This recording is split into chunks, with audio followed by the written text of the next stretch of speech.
We're back at you with episode 20 of the Meech and Colby podcast. The NBA trade deadline's gone down a couple days ago. We're in the buyout market right now. It's going to be a banger of an episode coming at you. We're back with you with our boy Ian. Ian, what's good, my man? Yo, what's good, Colby? How you doing?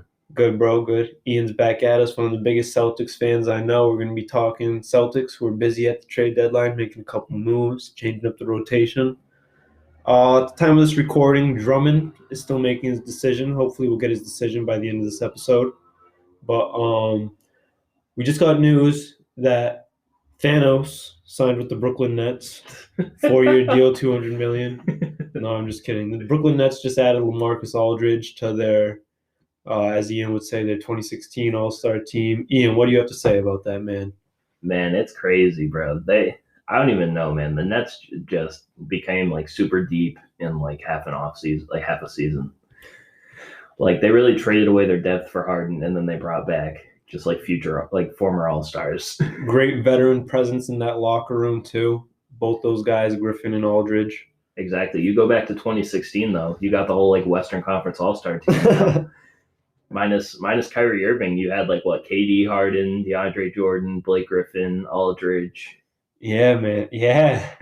Actually, I think all those we don't fact check on this podcast, but somebody out there got to fact check that.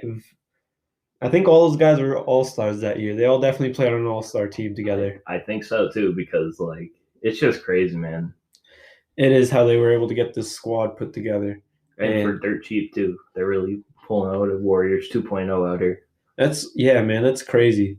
They're really pulling out a Warriors 2.0. I mean, obviously they're not on the Warriors dynasty level yet.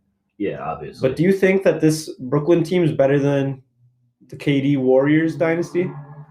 Honestly, I'm not really sure, honestly. Because the KD Warriors dynasty, that was just different because they built that dynasty. You know, they drafted Steph, they drafted Clay, they drafted Draymond, and then they signed KD. So I feel like it's different, and I don't think the Brooklyn Nets are as dominant as the Warriors were back a couple years ago. So I agree with you on that, but I was also thinking about this earlier. Ian. James Harden and Steph Curry. I say they're on the same level. Obviously, Steph Curry was coming off back-to-back MVPs before KD got there, but I've always been a Harden over Curry guy, in my opinion. I think he just brings more to the game. Yeah. Especially now with his defense. And then I think about the second star on that team, obviously other than KD. Yeah. I'd take Kyrie all day over Clay. In your opinion, who do you prefer? That's tough because they do two different things. Like Clay's job wasn't like what Kyrie's job is with the Nets. Right. Like Clay's job was to play defense, like take the best player, and then make every three because that's just what he did. So yeah, true. Like I feel it's also different because like the systems are different. Because like the Warriors were like their own thing pretty much. Yeah, it's hard to replicate that. Like you're not gonna get like the perfect draft picks, the perfect signings, the perfect coach.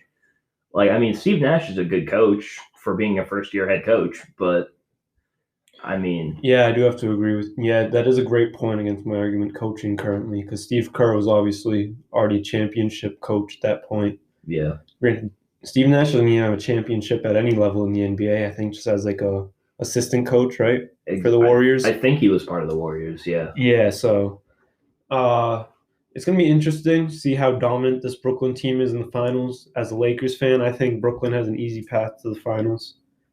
I know I might have just offended a lot of Celtics fans out there. A lot of Nets fans know what's good. I know Knicks fans out there think, dude, I think the Knicks want the Nets in round one. The Sixers fans too, man. Yeah, Sixers fans are ruthless. Okay, let's get off topic real quick. Most ruthless fan base on social media, who is it? Man, that's either the Sixers or the Celtics. Or the Lakers. All right, Ian knows it firsthand. He's streaming. He's got hundreds of viewers on his streams all the time on TikTok. It's games. Hit him up after streams. He talks about the Celtics games. So most toxic fan base. Give us your reasons. All right, I can only say the Celtics because I am a Celtics fan. And all right. The Celtics fans hate their team more than other fans hate the Celtics. Like that's just how I've seen like Celtics fans.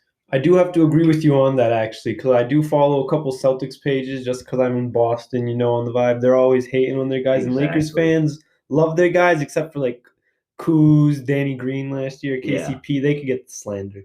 See, like Lakers fans were bad, but I don't think they're as bad as they were anymore. Like it feels like after they won the ring, they kind of like cooled off a little bit. And Uh, then all I can say is 76ers fans, bro. I mean, it's Philly, but damn, like it doesn't matter what you do, like what you say. It doesn't even matter if you're not even talking about the Sixers. They'll bring up the Sixers. yeah, and I think Eagles fans are ruthless too. I don't know if you have to deal with any of them yet, but I don't really remember, honestly. I don't think Eagles fans are as bad. I feel like if the Eagles and the Patriots were in like the same division, then I feel like it would be bad. yeah, But no, that's a good like point because you're always dealing with that Philly Boston rivalry. exactly. But Philly Boston basketball, yeah, that's a different. That's That's different. That's some top tier. That's one of the best rivalries in basketball right now. You could arguably say that of all time, Boston has the top two rivalries in basketball. I know it's crazy. Boston, LA, Boston, Philly. Because I feel like Philly and Boston have been obviously the great days with Larry Bird, Dr. J. That fight Yeah, is a obviously, classic, and yeah. then they're even re-bringing up that fire now with Ben Simmons, Tatum, and Embiid. As a Celtics fan, who do you like in the Simmons Tatum argument? I'm still gonna go Tatum. I know Simmons. Simmons is a great player, and he's gonna be a great player for a long time. I'm still gonna take Tatum. I gotta stick with my guy. Gotta stick with my guy. Got to stick with your boy Tatum. Of course. I asked Man. you something on your stream a couple days ago as a Celtics fan. Tatum or Brown this season? If you have to move forward with one of those guys, who are you moving forward with? This season, the only reason why I'm gonna say Tatum, and here's JT? why. Here's why. Tatum is a little more consistent than Brown because Brown's good. He's solid, but after in the beginning of the year he was great because he was dropping 30 40 every game, but now he's kind of taken like more of a backseat role to like Kemba and Tatum. I just feel like Tatum, like in the long run, is just gonna end up being a better player. He's always there every night. Exactly. I actually have to agree with you. For a little while, I was thinking Brown, like you said. But before you said that, I actually wasn't really thinking about that. But at the beginning of the year, Brown was like headline every night, looking like one of the best guards in the NBA. But especially when Kemba came back, it's kind of like it's still like Tatum goes back to the Batman role, and Brown and Kemba are his sidekicks, in a way. I feel like eventually Brown's gonna like be his own player.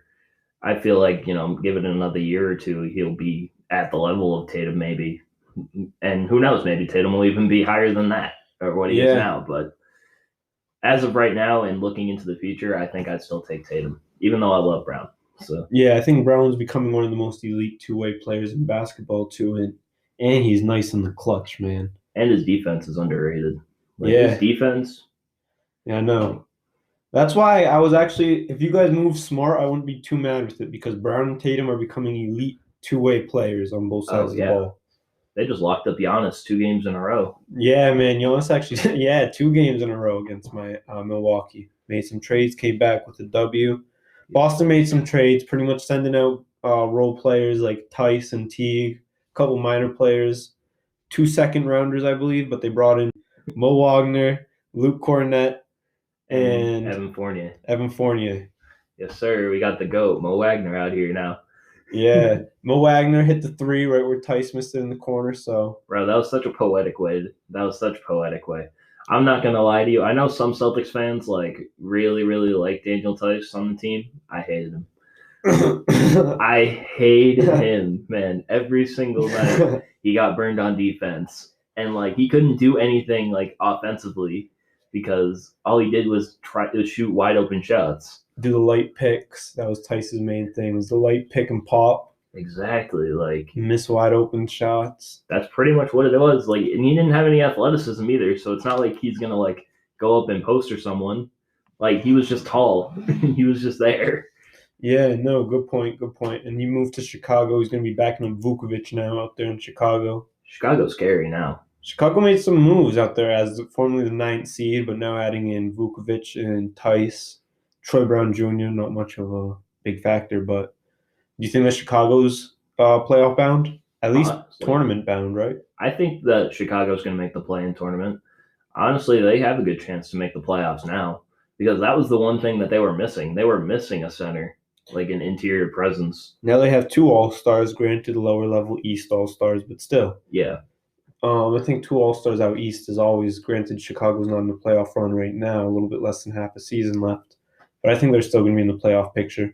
I can see them there. I think Boston's going to raise from where they are. I think the Hornets are obviously going to drop without LaMelo for at least 4 weeks. Yeah, I mean that'll be tough, but I feel like the Hornets will be fine, honestly. You think they're still in playoff territory once the season ends? Honestly, I think they'll still be in the playoffs, to be honest. I don't know how well they'll do when they get there, but Yeah, I honestly see the Hornets dropping out of the playoffs without LaMelo. I see teams like Indiana maybe sneaking up there because Karis LeVert's finally back from his cancer. Karis LeVert's been nice. Back like he didn't miss a step, man. Yeah. He's a bucket, man. Like I don't know what Brooklyn was thinking about trading him. And I don't know what we're gonna move on right now from Chicago. I don't know what Houston was thinking about. Oh my god. From letting him go for 20 games of Oladipo, if that. Well, granted, they went 0-20 in all of those games. So yeah, man. Oh my god. So let's just think about this. So they started with James Harden. Uh-huh. Now they send him to the Nets for about 5 Brooklyn first rounders, which are going to be pretty much worthless. Granted, we can't see the future, but they look pretty dominant for the next few seasons. Well, yeah. For the next few years, it's not going to be much.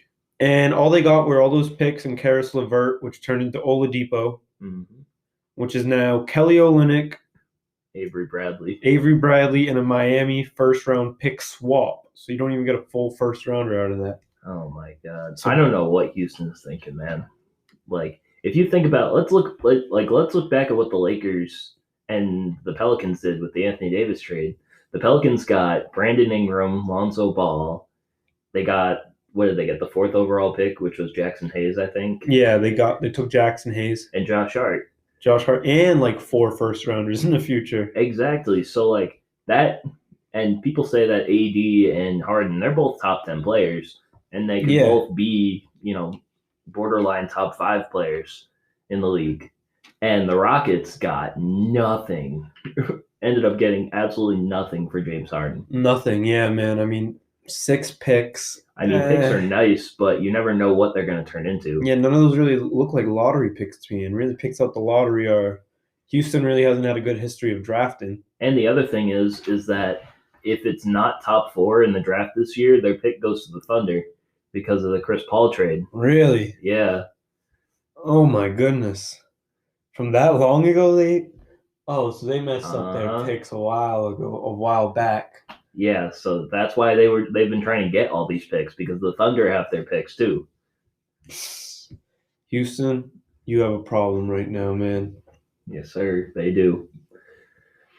That's terrible. That's all they got back for James Harden, man. I could think about some worse players than James Harden who got bigger trade packages, man. Exactly, bro. Oh, like I would say just this season alone, the Vukovic offer was probably better than what they ended up getting for Harden. Aaron Gordon, that was better. I'd rather have RJ Hampton in a first than and Gary Harris. Yeah, Harden obviously won that trade. He got to go exactly where he wanted. Rockets are looking terrible. Christian Wood is pretty much their only.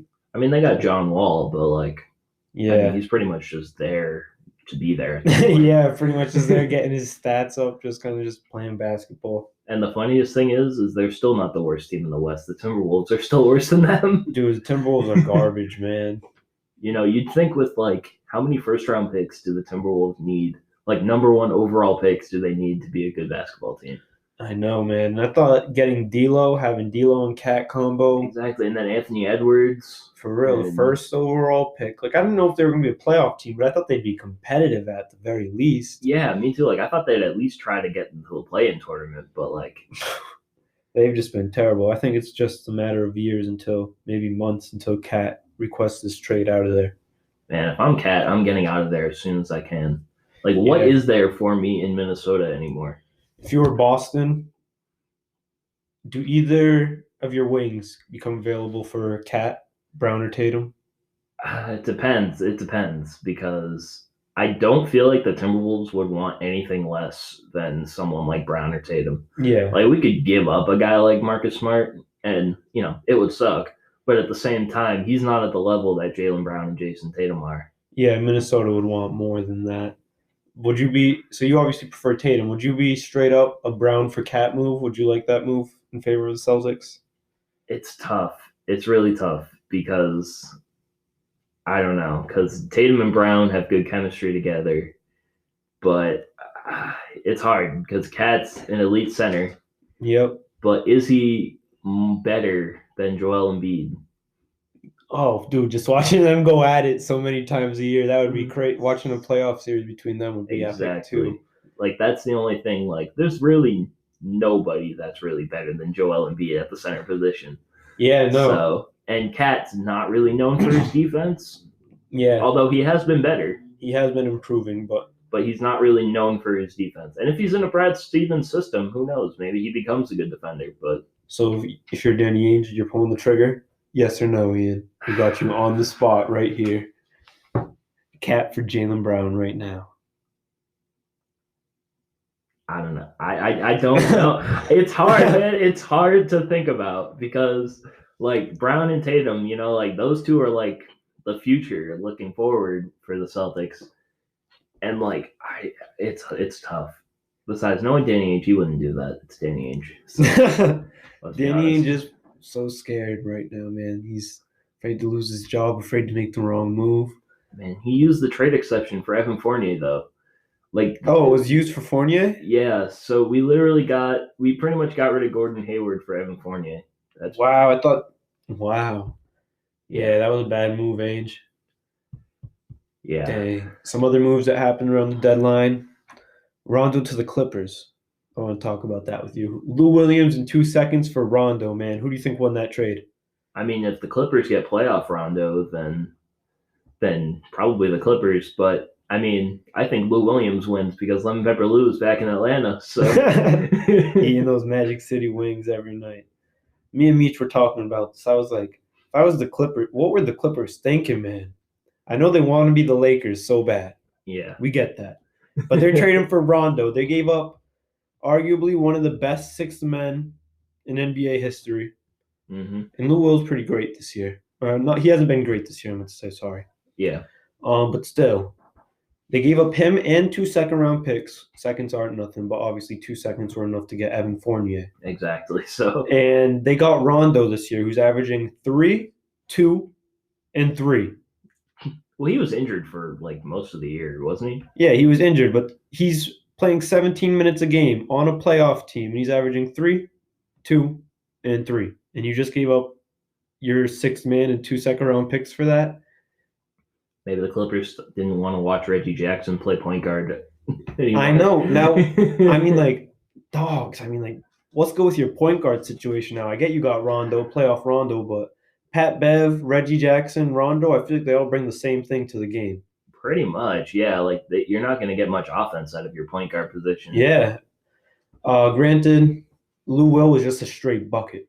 That's facts. Like Lou Will was going to come off the bench. He was dropping 20, even if he got like 20 minutes of play, he was dropping 20. So yeah, and if I'm the Hawks, you're still in playoff contention.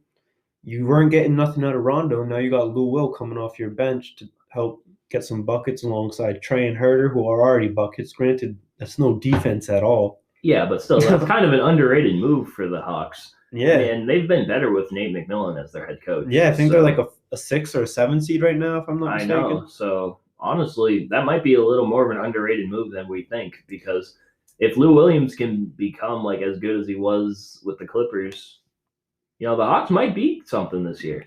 Yeah, that's what I'm saying, man. I think everybody was gassing up Rondo to the Clippers, but I think the Hawks won that trade.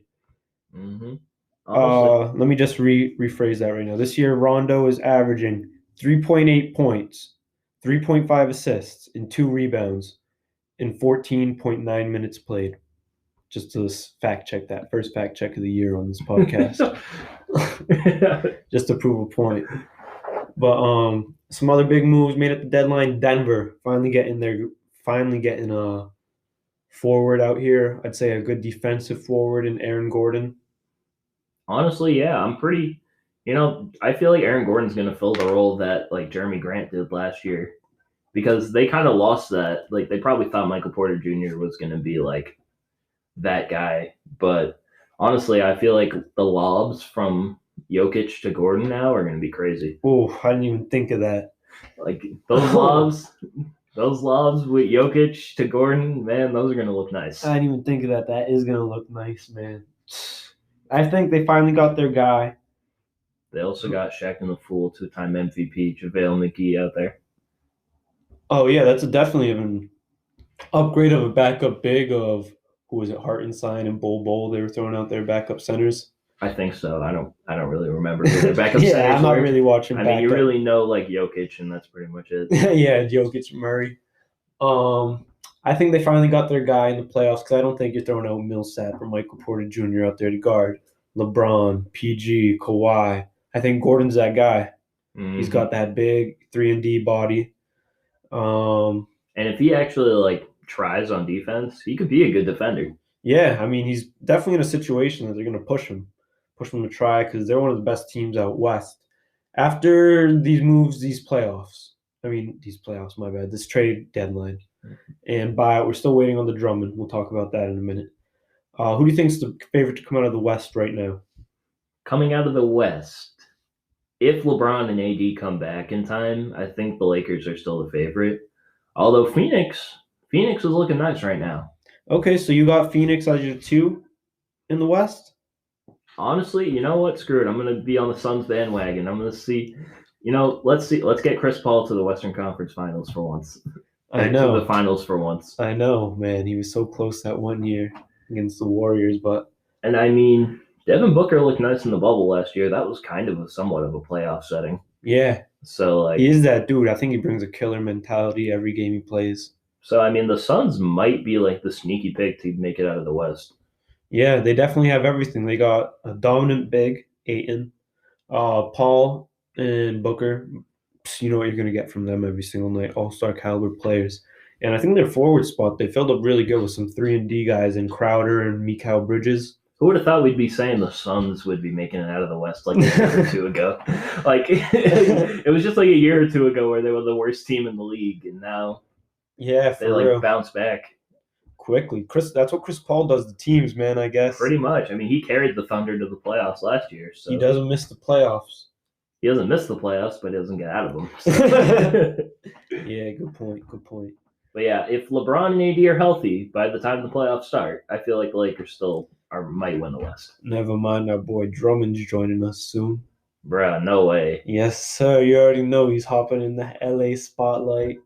Wants to finally getting us a dominant big. Because Trez, I like Trez. That's my boy, but he comes off the bench and he's not big. And then there's guys like Marc Gasol, who's just a disappointment, man. Such a disappointment. But I think Drummond's going to make his way to LA. It's between the Lakers and the Celtics right now. Lakers-Celtics rivalry, back at you in a different style. I heard the Knicks are in there as underdogs. I'm assuming he's not going to the Nets after the Aldridge signing. I just found a tweet. It says, source confirms multiple reports that Celtics are pursuing Andre Drummond, but adds the team believes he's signing with the Lakers. Yes, sir, Ian. You just read me poetic justice, man. Now, I don't know if that's like, completely meaning he's going to sign with the Lakers, but It looks like the favorites to get him right now are the Lakers. All right. As long as he doesn't go to the Clippers, as a Lakers fan, I'm happy. I'd hate to see him in green and white, personally, but that's a dominant big that you guys need. But if you guys do miss out on Drummond, I do think he's going to go to the Lakers. That's what the tweet said. So it might be true that he's going to the Lakers now, but I don't know if Mark Murphy is as credible a source as like Woj or Shams. But yeah, true. All right, that's going to be interesting where he goes. Other than that, there's going to be other lower buyout candidates. I think Otto Porter is probably going to get bought out by the Magic. Yeah, Kelly Olynyk might get bought out by Houston. Would you like a Kelly reunion in Boston, Ian?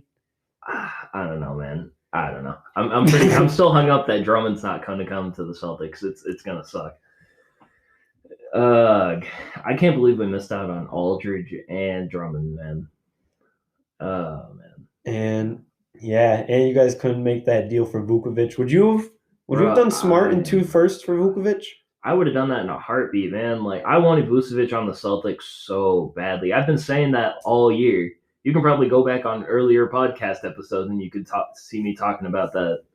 Like I wanted Vucevic on the Celtics so bad, and I now it doesn't look like the Celtics are going to get any more help. Looks like they might be facing him in the playing tournament. But you know what? If we're going to run Taco as our second center, we got 2 7-footers now. We got Luke Cornett and Taco.